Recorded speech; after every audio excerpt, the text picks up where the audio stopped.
Chapter 7, verses 1 through 8, verses 14 through 15, and verses 21 through 23. It says this: The Pharisees and some of the teachers of the law who had come from Jerusalem gathered around Jesus, and they saw that some of his disciples were eating food with hands that were defiled. That is, they were unwashed. The Pharisees and all the Jews do not eat unless they give their hands a ceremonial washing, holding to the tradition of the elders. When they come from the marketplace, they do not eat unless they wash. And they observe many other traditions, such as the washing of cups, pitchers, and kettles. So the Pharisees and the teachers of the law asked Jesus, "Why don't your disciples live according to the tradition of the elders, instead of eating their food with defiled hands?" Jesus replied, "Isaiah was right when he prophesied about you hypocrites.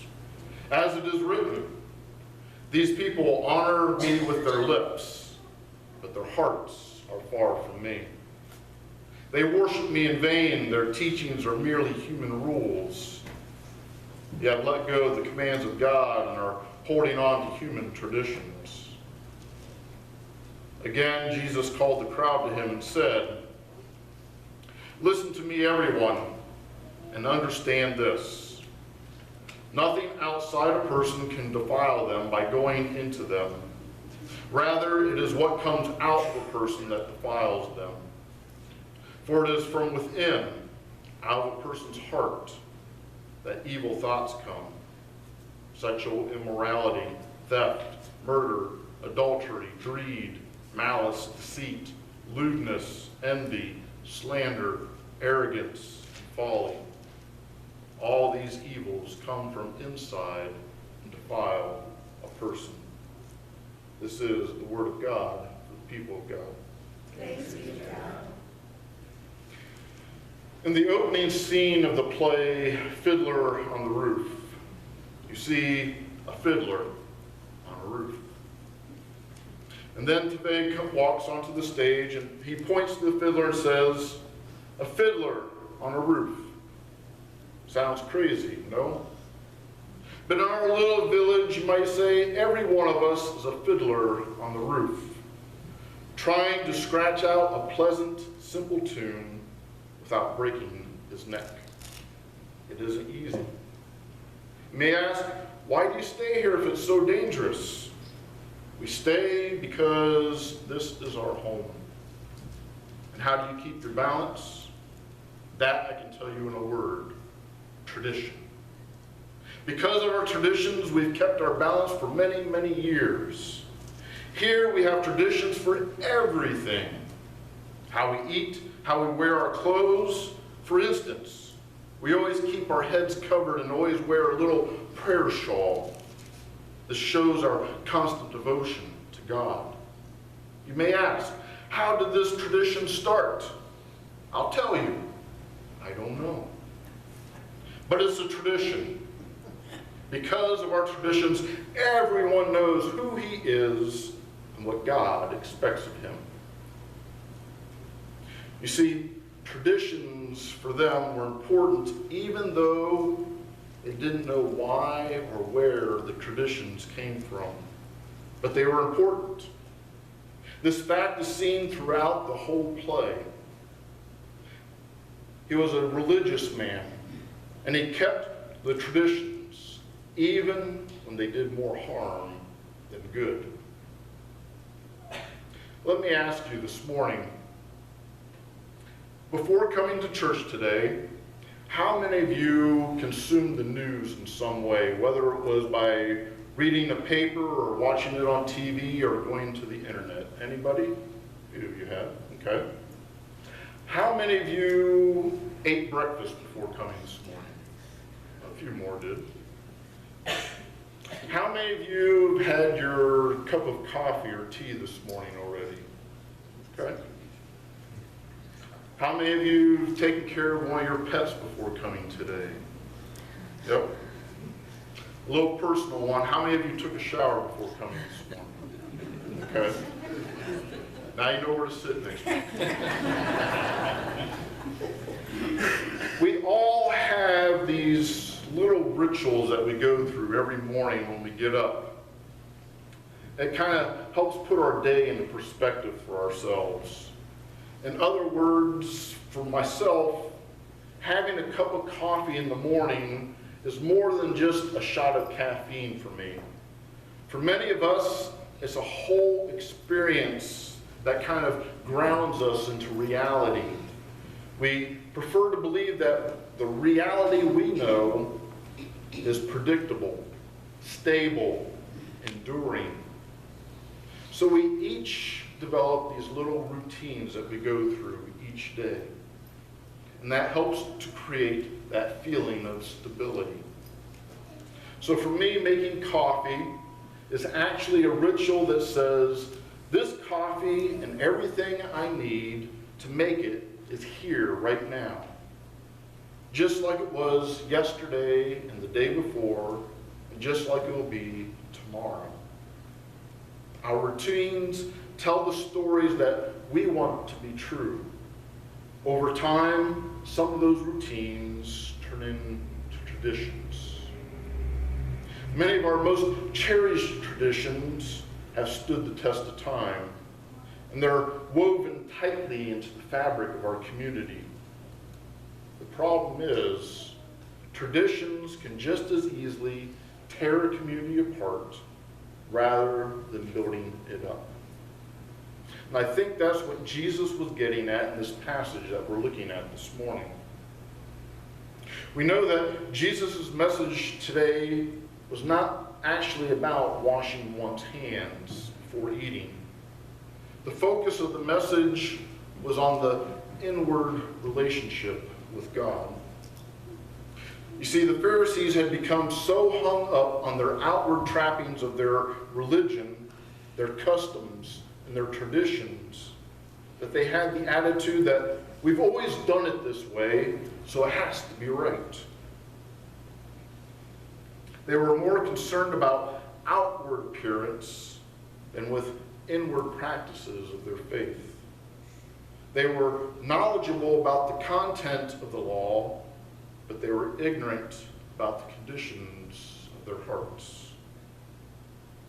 Jesus goes on to point out that points out to these men that there's a difference between tradition and religion. Jesus says that he came to establish a relationship with him so one could worship the Father, not the traditions of the past. The tragedy of the dominant religion of the day for God's people was that it had developed this system of rules, regulations, and traditions that no longer represented the heart of God. In order to understand the conversation in our passage today, we must first look at the Jewish law that they were working from. The law was given to the nation of Israel in the books of Deuteronomy and Leviticus. But it was kind of given in these broad principles so that the people might have some freedom in interpreting the laws for themselves. But about 500 years before Jesus was born, a group of people emerged, the scribes, who were so interested in upholding the letter of the law as they saw it. And so they developed their own oral law, or the law of the elders, to put an exactness into these broad principles. Over the course of time, the broad principle of the law became lost to the exact rules and regulations that were being poured out by these scribes. For example, the hand-washing law, which we talked about this morning. That law went something like this.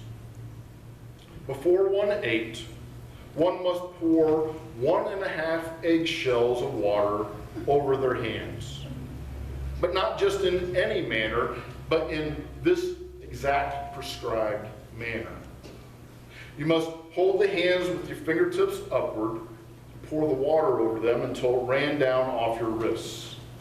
Then you must cleanse the palm of each hand with the fist of the other. Then they must hold the hands with the fingertips pointing downwards and pour the water over them from the wrists down. So the water went off the fingertips. Now this wasn't a matter of hygiene. It was a matter of ritual. Even if the hands were spotless, it had to be done. To do it was to please God. To fail to do it was considered a sin.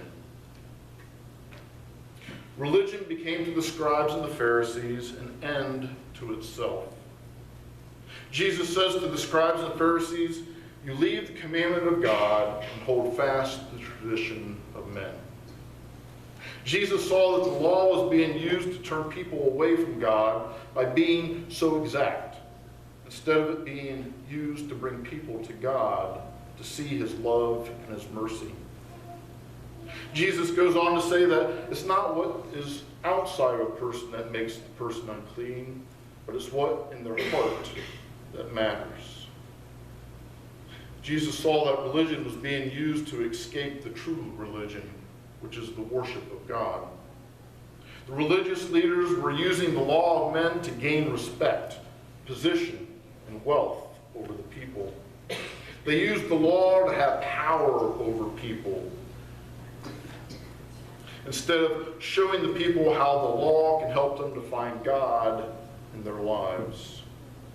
Jesus was freeing the people from the tyranny of the externals and giving them a freedom to live the law of love in their hearts. Religion had become an end to itself.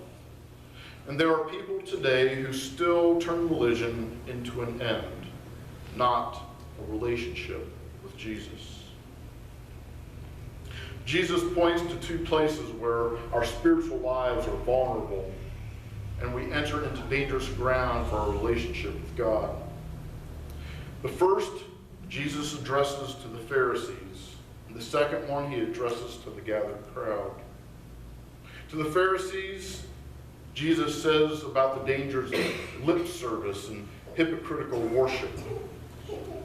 The Pharisees and the scribes were committed people who devoted themselves to their religion, but they became so wrapped up in the outward expression of their religion that the inward seat of a religious affection, or the heart, became secondary. What counted to them was how many prayers were said, not how heartfelt the prayer was. Their outward practices had become the masters of God's people rather than the servant that led people to God. And to the crowd, Jesus stresses the danger of relying on outward appearances. His comments to the gathered crowd had to do with the gaggle of rules and regulations that had accumulated in the Pharisaic life. If you didn't follow the exact ritual for washing your hands and your pots and your pans, you were defiled. If you associated with the wrong people, you were defiled. What Jesus said to the crowd, to us, in effect, is this: you don't become unacceptable to God by not following a bunch of outward rules and regulations that are supposed to make you spiritually acceptable. It's not an outward thing. That which makes you unacceptable to God comes from within. When your heart, the center of your being, is given to anything other than God, that can lead to kinds of evil things that cut you off from God. It's what's inside that counts. It was not the practice of their religion that got the Pharisees into trouble. It was the substitution of the outward practice of religion for the inward devotion, which should give shape to the outward expressions. The book of James put it this way. It says, "So get rid of every filthy habit and all wicked conduct. Submit to God and accept the word that he plants in your hearts, which is able to save you. Do not deceive yourselves by just listening to his word. Instead, put it into practice. If you listen to the word but do not put it into practice, you're like people who look in a mirror and see themselves as they are. They take a good look at themselves and then they go away and at once forget what they look like. But if you look closely into the perfect law that sets people free and keeps on paying attention to it, and do not simply listen and then forget, but put it into practice, you'll be blessed by God in what you do. Do any of you think you're religious? If you do not control your tongue, your religion is worthless and you deceive yourself. What God the Father considered to be pure and genuine religion is this: to take care of orphans and widows in their suffering, and to keep oneself from being corrupted by the world. That is from James 1, verses 21 through 27. We all must have this inward relationship with God. Nothing outside of us can create that. No outward practice we engage in, no religious rite or ritual can create a heart for God. When we engage in outward religious activities without the inward devotion to God, our religious life will be like looking in that mirror. But when we make our heart a place where God reigns, that is when we have a heart for God. The outward practices then will be a natural expression of our inward relationship with God. A Christian is one who is not only a hearer, but a doer of the word. Our prayers must end in service. Our worship must lead to service. Laws are made to help and to serve others. Religion, as practiced by Jesus, meant for people to come into a relationship with him. That relationship would lead to a stronger relationship with the Father. Religion, as seen in the life of Jesus, leads somewhere. It leads to Jesus. It leads to the Holy Spirit dwelling in our hearts. When we come to worship God, do we merely go through the motions and do it out of tradition? Or do we worship and engage with God through our hearts? Amen. This morning,